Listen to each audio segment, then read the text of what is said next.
Shalom, shalom, shalom, bien-aimés dans le Seigneur, de partout dans le monde où vous nous suivez, nous vous saluons au nom de Jésus-Christ, notre Seigneur et Sauveur. Nous voici encore une fois devant vous, dans vos maisons.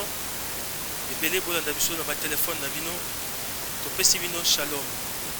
Pourquoi tolobaka Jésus-Christ atikelaki biso kimia. Il a dit, je vous donne ma paix et je vous laisse ma paix.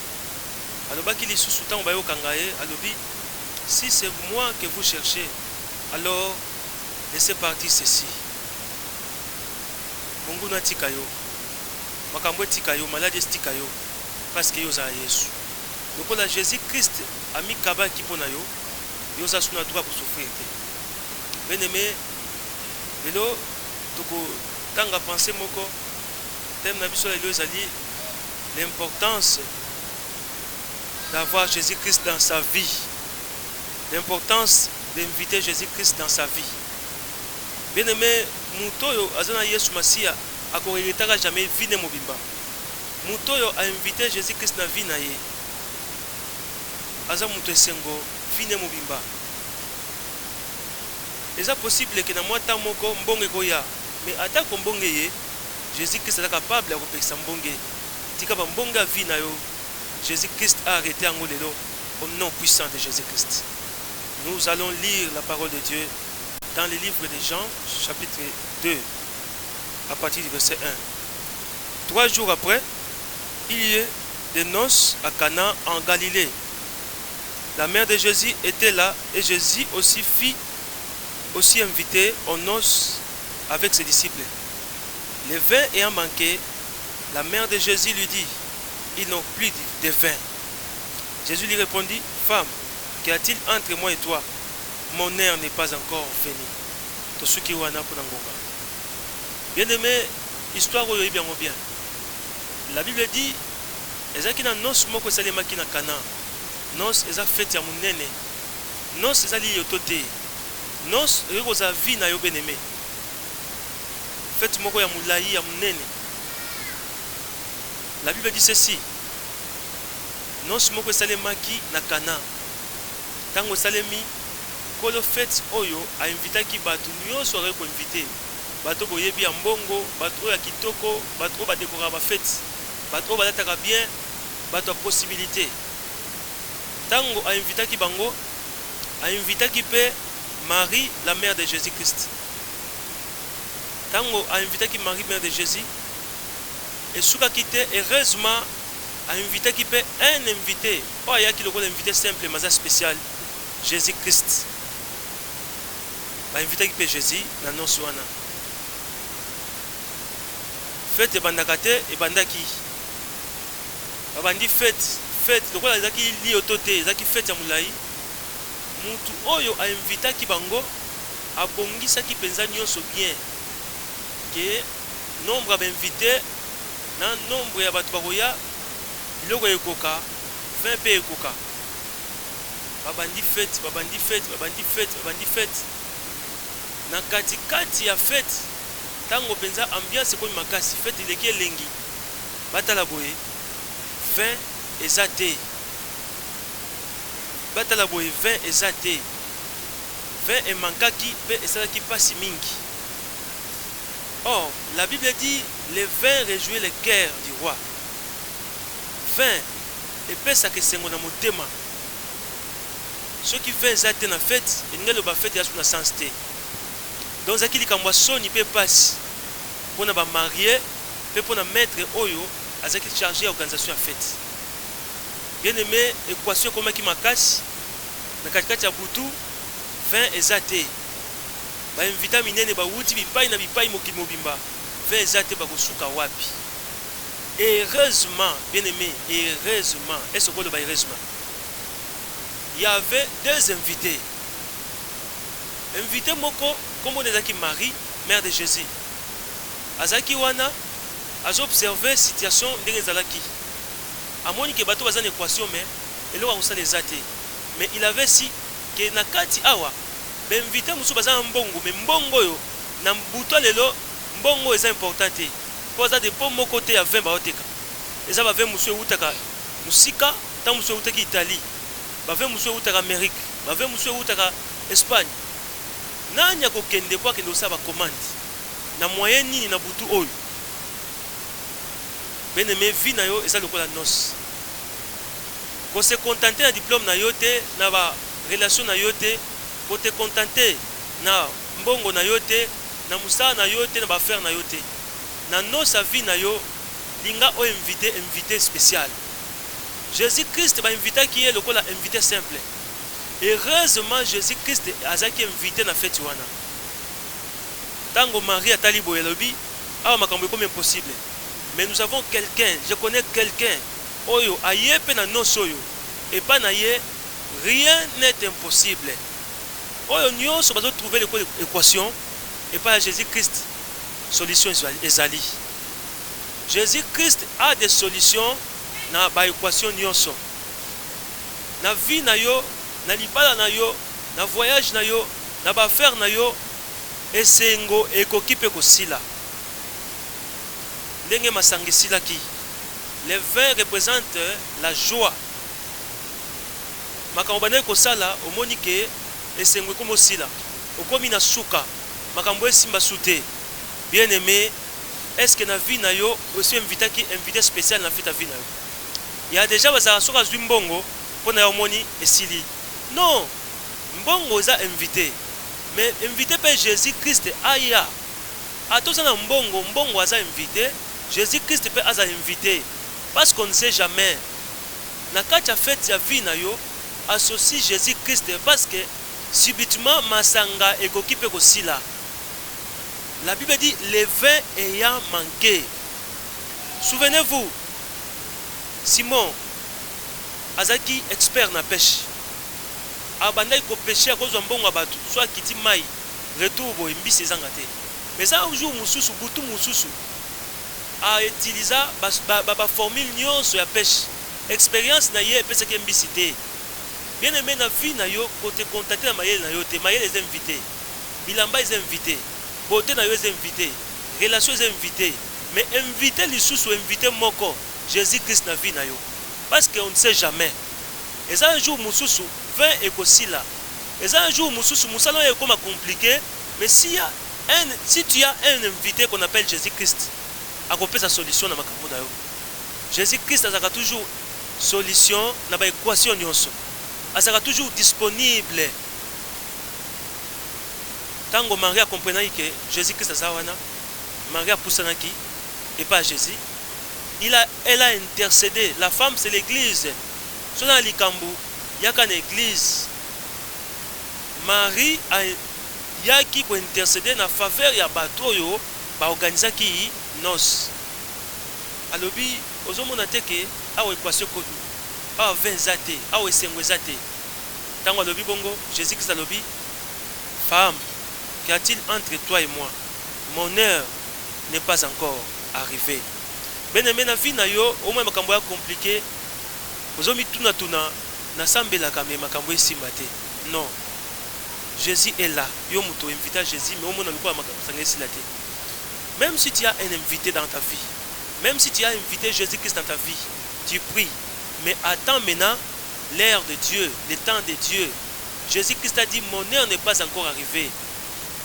Ngonga na ye e kokokakaka. Notre Dieu agit na tango. Asalaka na tango, asaka na ngonga na ye. Tango Jésus lobi bongo Marie ayebaki kakake. Lokola son heure n'est pas encore arrivée parce qu'il a utilisé encore arrivé. So lobi pas encore arrivé, il n'est pas encore arrivé, c'est qu'il arrivera certainement.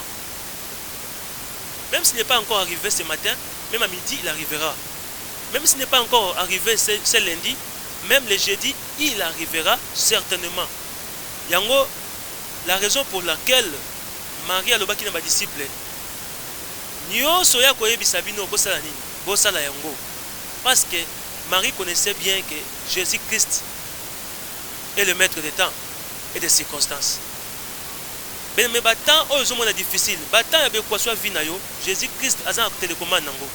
Il est capable de zapper tant il n'y a pas de temps. Alors, il a mauvais temps dans la vie à côté de un temps favorable. Aza maître oyo amanyaka temps. Jésus-Christ na Cana na kati ya noce amaniaki temps, alongoli mauvais temps, à côté 6 temps. Mon heure n'est pas encore arrivée. Il a dit à ses disciples, la Bible dit, ezaki na bavase moko ezaki 6. Bavase oyo ezalaki boyokanga bien. Babandaki kotia mai. Mai ya kosukola makolo, mai ya salite. Na culture na bango ezalaki avant okota na salle. Tout le monde a un peu mingi pa bandeko na biso ya musulman. Avant okota, osu mai ba miso azwa mbilika. Otoki mai, osukoli makolo bongo koti. Donc eza culture na bango. Maintenant, Jésus-Christ taka mai ya kosuka makolo, batono wana bandaki kovanda libanda na porte. Nani yako zwa tono wana akotsa wana ndako to na salle de fête. Ezaki abomination. Tono ya mai ya makolo. Eza na valeur te ata bakabeli yo okozwa te omona ngo lipa lipabe. Tono oyo ezaki bavaze ezaki na mai ya kosukola makolo. Bavaze wana ezaki bavaze moko. Donc wanda ochango kate. Soki oteka ba oteka ngo combien po muta somba te. Bien aimé, Jésus-Christ accueilli kozoka bavaze oyo ezaki or. Ezaki libanda, ezaki na porte avant qu'on dans salle de fête. Bavaze oyo ba mona ko importance na ngote po ko dans salle de fête. Na lo bana mutu moko vino yo comme la vase. Vase moko ville. Vie na yo ekoma ka bosoto. Na lo bana mutu moko vie na yo bakoma mona yo importante. Batika ka yo libanda na makambo moko oyo important. Na makambo atina tene babenga ka yo. Na makambo atina tene bakosela ka yo. Yo mutu oyo ba mesana oyo abuzo bandi bapakola ka yo. Tika na yebisa yo. Il n'est pas encore tard. Jésus-Christ est capable ya kozwa vase ville, vase ya mai ya salite, vase ya mai ya kosukula makolo, akotisa ngo na kati ya salle de fête. Bien-aimé, Jésus-Christ azwaki 6 vases plutôt. Aïs ba disciple remplissez d'eau ces vases. Ba vase ezaki vide. Ezaki na valeur te parce que ezaki vide. Ba vase wana ezaki vide, ezaki pe na mutu yate. Et ben il faut représenter le comme côté. Ça ne représentait rien. Mais Jésus-Christ a dit kaka batia mai na ba vase o ezaki polele, o ezaki na valeur te, o ezaki de considérer. Tango ba remplir ba vase na mai. De Jésus a lobi bo kende ko pesa ngo et pas organisateur a fête. Tango ba ke bandeko ba mekaboye e komi masanga moko elengi. Moko elengi kolika ba venyos. Bien-aimé, question ezali. Kaka ba vase oyo e bana côté kama moins cher pour zaki vite, pour zaki ville, pour zaki libanda, ba vase ezui accès na salle de fête. Ba vase comme na valeur. Vase vide ezalaki na valeur te. Mais tango batie mai na kati ya vase comme au peser. L'eau c'est la parole de Dieu, bien-aimé. Yo muto bana ko peser te. Ndengo zoka parole oyo. Nengo yo qui combat Jésus-Christ. Soko yambi Jésus-Christ dans ta vie, tika na yebisa yo ozo banda ko peser na kombo na Yesu. Laisse que ta vie que tu puisses peser okoma na mutu ya makasi. Ba vase vide ezaki na mutu ya te. Ezaki représenter le comme côté. Mais tango batie vin na kati ekoma ki ba vase ya vin ekoma ki mutu ya so bateki on ba wela. Tango ba pesa ngo ba kolo fête, bato ba melaki balobi oh ezaki wapi. Bopesaki biso liboso elengité. Bien-aimé, o batonga kezaki elengité. La gloire du second temple est kozala 1000 fois supérieure. Et kozala jamais comparable na gloire ya temple à liboso. Komi tungisa te bien-aimé. Moment na yo eza moment malamu. Zamba kotika yo te. Na vie na yo invité Jésus-Christ azala invité spécial la vie na yo. Obi batala boy na ya sali yango. O te Jésus. Bien-aimé, soka zaki na suka, je crois bazwa ki ye batie liboso. Muto ayaki lokola invité simple. Heureusement ba invita ki Jésus. Et bongo soki ba invita ki Jésus te na nos oyo. Kolo fete ngaka suka ndenge nini. Bien-aimé, soki invité Jésus te na vie na yo, liboso ba tribulation, liboso ba épidémie, liboso ba équation, liboso ba problème, ma ile kusuka yo. Yango na sengi yo, soki na no yamba Jésus-Christ te, obonde na sima na ngai. Kolo Yesu Kristo. Na yo ki liloba na yo. Na yo ko invité yo. Yaka zala invité. Kota na kati ya motema na nga. Tambo na nga nkolo Yesu. Na lingi na koma moyekoli na yo. Sa na nga oyo lingi na zala. yaka vi na nga mosala na nga na libala na nga na baprojet na nga na mobembo na nga naza na posa na yo Jésus Christ. Yaka ote manifeste, yaka otambwisa omoi na ngai. Tobondeli boye kolo, merci mpona oyo obengi lelo, merci mpona parole na yo yo lobaka pamba te. Je sais que epai na yo hasard eza te. Bien aimé na nga alandaki message yo par hasard sur internet, mais je sais que yo nde opermetaki alanda yango. Tika mutu azalaki na kimia te azwa kimia lelo na kombo na Yesu. Bien aimé oyo akotisi yo na vie na ye lokola invité spécial. Tika yo te manifester, tika ete yo obanda kosala na vie na ye échangé. Il est écrit, si quelqu'un est en Christ, il est devenu une nouvelle créature. Les choses anciennes sont passées et voici toutes choses sont devenues nouvelles. N'a pas mon Dieu parce que kosakate. Merci Jésus. Je crois que bien aimé nanga zandangai a témoigner, a benga pe a témoigner que les choses anciennes leki pe makambo sike bani na vie na ye. Je crois que ba miracle et ko accompagner ba obandimeli yo. Yo zanzambo abongwanité. Na bondeli ete ndeko yo azaki babanda omone pamba, banda otike libanda, babanda ko traiter lokola vase moko ville, vase moko ya polele à cause de parole oyo kotikati na ye, à cause de parole oya yoki. Tika akoma ko peser, tika zwa mutuya, tika cette fois-ci ndeko abala, tika cette fois-ci ndeko oyo amata promotion, tika cette fois-ci ndeko azwa musala, tika cette fois-ci ndeko makambo efungwama. Je le prie au nom du Seigneur Jésus-Christ. Tout le Bible. Merci Seigneur Jésus-Christ. Bien-aimé, merci beaucoup pour l'attention. To suki awa, to kutani mbala yasima. Ezaki bongo de konabino osai na nzambe GFT Pacifique. Zamba lola abate la bino. Ceux qui osent en question, osent en sujet à prière. Pour hésiter te kokomela biso to kobenga biso na numéro oyo ya WhatsApp. Tika Zambe apambola bino kende liboso bien-aimé. Zamba zana yo kobangelo côté. Ciao.